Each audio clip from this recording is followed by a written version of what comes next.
Se existe um personagem nos mangás de artes marciais que representa a descida ao inferno e a luta para sobreviver nele, esse personagem é Ryo Narushima, um jovem promissor, inteligente, que tinha tudo para ter um futuro brilhante, até cometer um crime brutal que mudou sua vida para sempre. E hoje vamos mergulhar na história de um dos protagonistas mais sombrios e controversos dos mangás de artes marciais, Ryo Narushima do mangá Shaman. Esqueça os heróis tradicionais e as jornadas de redenção, porque Shaman é um mergulho na decadência humana, onde a violência e a sobrevivência ditam as regras. Fica aqui comigo, deixa seu like, inscreva-se no nosso canal com o sininho ativado. Se prepare aí, galera, porque essa história não é para os fracos.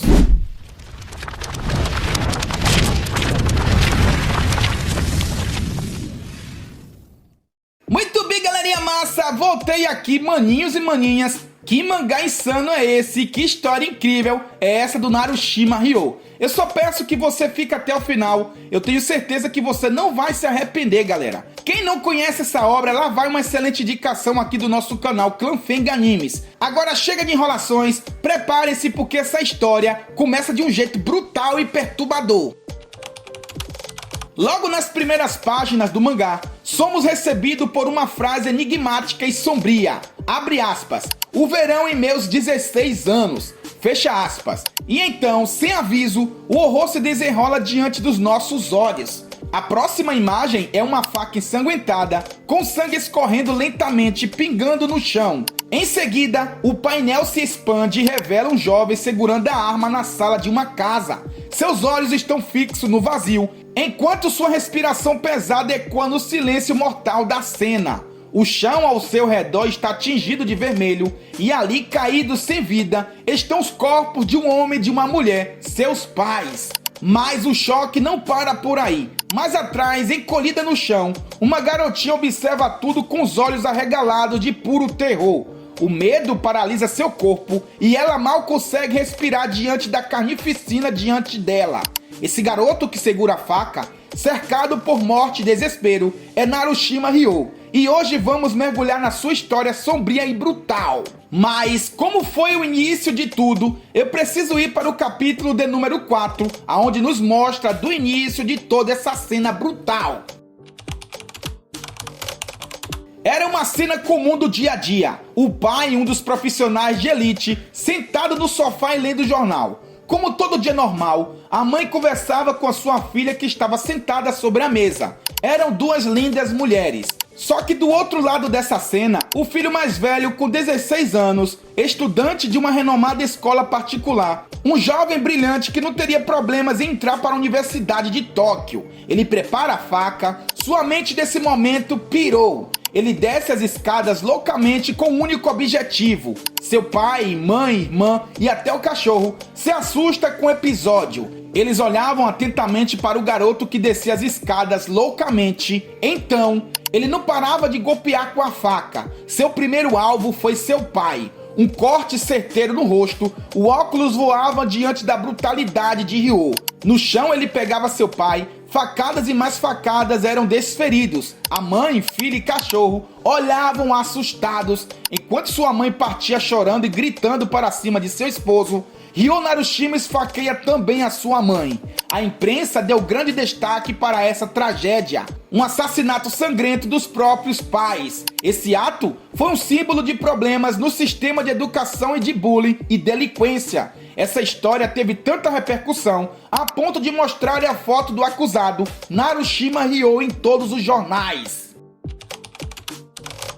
Então, galera, depois desse episódio terrível, ser enviado para um reformatório juvenil já era um pesadelo, mas para Ryo, aquilo era um inferno. Ele era um peixe fora d'água, um garoto franzino e de mente brilhante, jogado em um ambiente onde a inteligência não valia nada, onde apenas a força e a brutalidade ditavam quem vivia e quem era esmagado. O cheiro do suor, mofo e sangue pairava no ar. Os corredores, sempre mal iluminados, pareciam sussurrar histórias de dor e desespero. Ele não conseguia se lembrar exatamente do crime que cometera. Apenas flashes distorcidos, um vulto, um som metálico de algo cortando o ar, o grito abafado e então, escuridão. Mas, independentemente do que havia feito, O peso da culpa era insuportável. Cada dia dentro daquela jaula era um lembrete cruel de que ele não pertencia mais ao mundo lá fora. Os outros detentos não precisavam de muito tempo para transformá-lo em um alvo.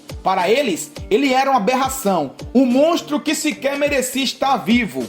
Empurrões nos corredores, olhares carregados de ódio, sussurros ameaçadores que se transformavam em agressões físicas sem aviso. A comida que recebia sempre vinha com algum aditivo, cuspe, cacos de vidros, algo podre o suficiente para fazer seu estômago revirar. Ele tentava resistir, tentava se agarrar a qualquer resquício da humanidade, mas cada soco, cada chute, cada noite passada encolhido em um canto apenas o afundavam na escuridão, até que veio a visita. Em um dia chuvoso, quando sua irmã Natsumi apareceu do outro lado do vidro, Ryo sentiu algo dentro dele trincar. Os olhos dela não eram os mesmos de antes, não havia tristeza nem compaixão, apenas um vazio cortante. A voz dela era um veneno destilado em palavras, abre aspas. Depois do que você fez, fui jogado na sarjeta. Ninguém quis me ajudar. Eu não tinha escolha. Vendi meu corpo para não morrer de fome. Cada palavra foi como uma faca entrando em sua pele. Mas o golpe final veio logo em seguida, quando ela o olhou diretamente nos olhos e sussurrou: eu te odeio, Ryo. Nunca mais quero ver você. O mundo ao seu redor pareceu se desintegrar. Natsumi agora saía da visita. Narushima gritava implorando pelo perdão e gritando dizendo que um dia em que ele sair da prisão iria lhe proteger. Minutos depois ele iria para a realidade de sua vida.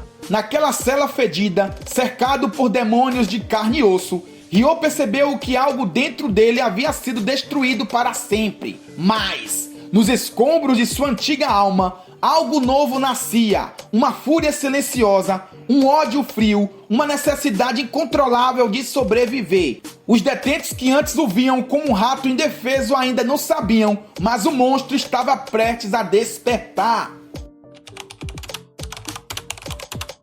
Nas profundezas da prisão, onde a esperança morria e apenas os fortes sobreviviam, um jovem chamado Ryo encontrou seu destino. Ele não era ninguém. Um corpo franzino, olhos vazios, um rapaz que já havia sentido o gosto amargo da derrota inúmeras vezes. Mas o destino cruel e imprevisível colocou em seu caminho um homem que mudaria sua vida para sempre. Kenji Kurokawa, o implacável mestre do karatê. Kurokawa não via apenas um prisioneiro, ele enxergava algo oculto, algo que nem o próprio Ryo compreendia. Em seu olhar havia uma dúvida cruel. Seria ele um deus ou um demônio? O que estava escondido dentro daqueles punhos trêmulos? Seria possível moldar aquele garoto fraco em algo temível? Ryo, até então, se via como fracassado, um saco de pancadas para os brutamontes da prisão. Mas Kurokawa via além. Ele viu um guerreiro adormecido, esperando para despertar. E então, começou o treinamento brutal, implacável e desumano. A cada golpe, seus ossos gritavam, a cada queda seu orgulho era esmagado. Mas ele se levantava sempre. O suor misturava-se ao sangue e a dor se tornou sua companheira. O que antes era medo se transformou em obsessão. Seu corpo se fortalecia, mas era sua mente que se tornava inquebrantável. O garoto que entrou naquela cela, fraco e humilhado, morreu ali. Em seu lugar, nasceu um predador, não mais uma presa, mas um caçador. A prisão não reformou, ela o destroçou e o reconstruiu como um monstro, um ser forjado no sofrimento, pronto para devorar o mundo. Ryo Narushima é um artista marcial incrivelmente brutal e implacável, cuja habilidade de combate reflete a fusão de sua técnica refinada e sua experiência em um ambiente de extrema violência.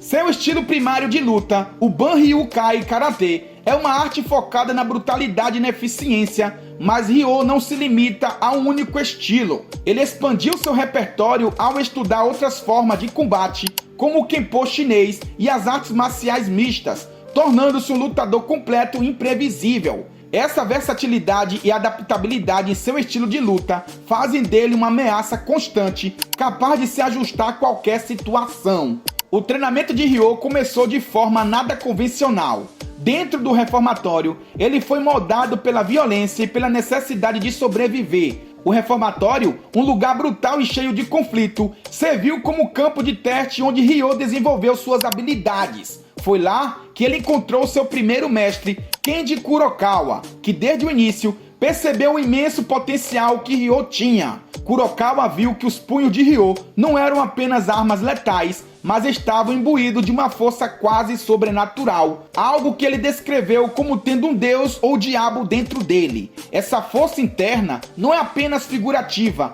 mas reflete o próprio estilo de combate de Ryo, que é imbuído de uma fúria indomável. A brutalidade de Ryo não é limitada a técnicas tradicionais. No reformatório, ele aprendeu a lutar de uma forma que priorizava a sobrevivência a qualquer custo. Em uma arena onde a morte era uma possibilidade constante, Ryo se tornou alguém que não hesitava em usar qualquer meio necessário para garantir sua vitória. Ele não tem escrúpulos em usar ataques sujos, como atacar os olhos de seus adversários ou empregar movimentos fatais. Essa abordagem sensível e agressiva é um reflexo de sua mentalidade de combate, onde vencer é a única coisa que importa, independentemente dos métodos empregados. Além disso, Ryo também é extremamente habilidoso no uso de armas como os tonfas. Em sua luta contra Sugawara e em outros confrontos no mangá, ele demonstrou uma proficiência impressionante no manuseio dessa arma, utilizando-as com a mesma eficiência e precisão que suas habilidades de luta corporal. Essa capacidade de integrar armas em seu estilo de combate aumenta ainda mais a sua letalidade, tornando um adversário ainda mais temível. Em resumo, Ryo Narushima é um mestre das artes marciais, cuja brutalidade de combate é sustentada por uma combinação de técnica refinada, força interior e uma mentalidade de sobrevivência implacável. Seu treinamento no reformatório e a influência de seu mestre permitiram alcançar um nível de habilidade que o torna uma das figuras mais temíveis do mundo. Quando Ryo saiu da prisão, o homem que cruzou os portões não era mais o jovem quebrado, aterrorizado por seus próprios demônios. O medo havia sido dilacerado e no lugar dele surgira uma ferocidade implacável, uma besta em forma humana. A liberdade não significava mais um retorno à sociedade, mas sim a chance de se entregar aos seus instintos mais primitivos. Ele se tornara um predador, andando pelas sombras, caçando os mais fracos, espancando qualquer um que cruzasse em seu caminho, saciando uma sede insaciável de violência. Mas, no fundo, algo consumia, algo que ele não podia calar, uma inquietação profunda, uma sensação de vazio que o torturava. Ele sabia que precisava de algo a mais, algo que fizesse sentir vivo novamente. Mas o que seria isso? O que seria capaz de saciar a fome insana que se alastrava dentro de seu peito?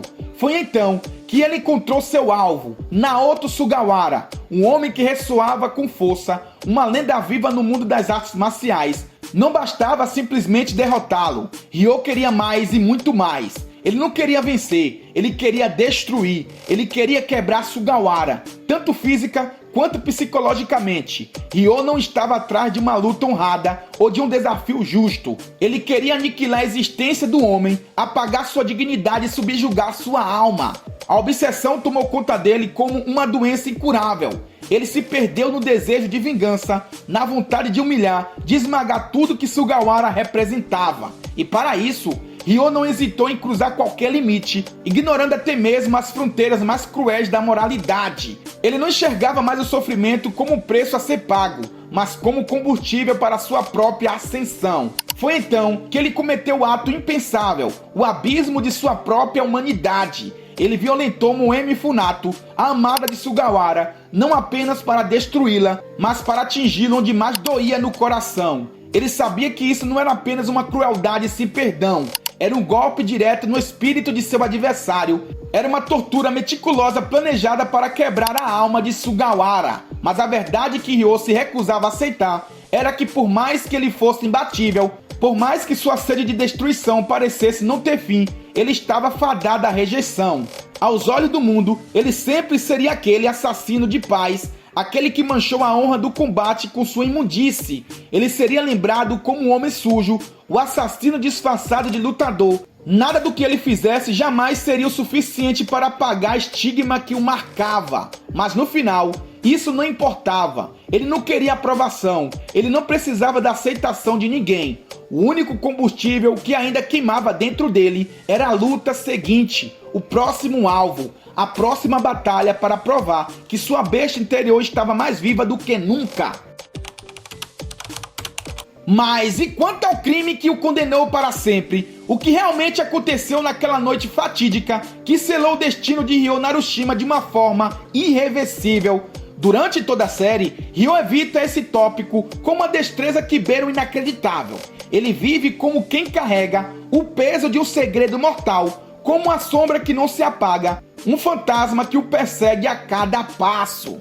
Ryo nunca teve um caminho fácil. Desde o início, sua vida foi marcada pelo sofrimento, pela perda, pela violência, algo que ele mal sabia como lidar. O mundo ao seu redor parecia desmoronar e ele apenas uma peça frágil nesse grande jogo. Se viu engolido por esse turbilhão. Cada passo era uma luta contra as circunstâncias, contra o próprio destino. Mas, mesmo assim, ele nunca desistiu. Ele não se permitiu ser vencido pela dor, nem pela desilusão. Ao contrário, ele usou o sofrimento como combustível para se transformar. Ryo, no fundo, nunca foi fraco. Ele evoluiu, mudou, se adaptou. Ele aprendeu a sobreviver, a crescer com cada obstáculo e se levantar após cada queda. Cada batalha que travou, cada sacrifício que fez, cada morte que o cercou, contribuiu para a criação da lenda que se tornaria o Diabo do Oriente.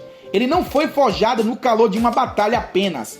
Foi forjado na dor, no abandono, na rejeição. Ryo não é um monstro porque escolheu ser. Ele se tornou o que a vida e a sociedade fizeram dele. Ele seguiu um caminho tortuoso, mas de uma forma ou de outra, ele nunca deixou que isso derrubasse. Ele resistiu, ele lutou, ele venceu. Sua trajetória não é um conto de glória sem falhas, mas de uma persistência inabalável diante de uma vida que parecia condená-lo ao fracasso. E até o fim, ele seguiu sua própria regra, uma regra imposta pela cicatriz de sua existência. Não importa quem esteja no caminho, eu destruirei tudo para vencer. Esse não é apenas um lema de guerra, é um reflexo de sua alma dilacerada.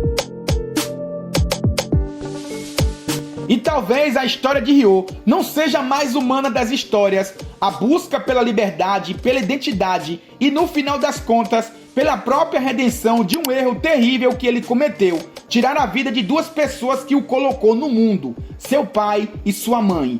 Maninhos e maninhas, seus pais são tudo que vocês têm, tá? Honrem para que serão prolongados os seus dias na terra. Assim diz a palavra do nosso Criador. Muito bem, galerinha massa. Que incrível foi essa história. Confesso que esse mangá está na minha lista do top 10 melhores mangás de artes marciais. Sem dúvida. Deixa seu like, vamos hypar este vídeo para o YouTube e entregar para mais pessoas. Deixe nos comentários o que vocês acharam. Fique com Deus, meu nome é Tchau, meu apelido é Fui.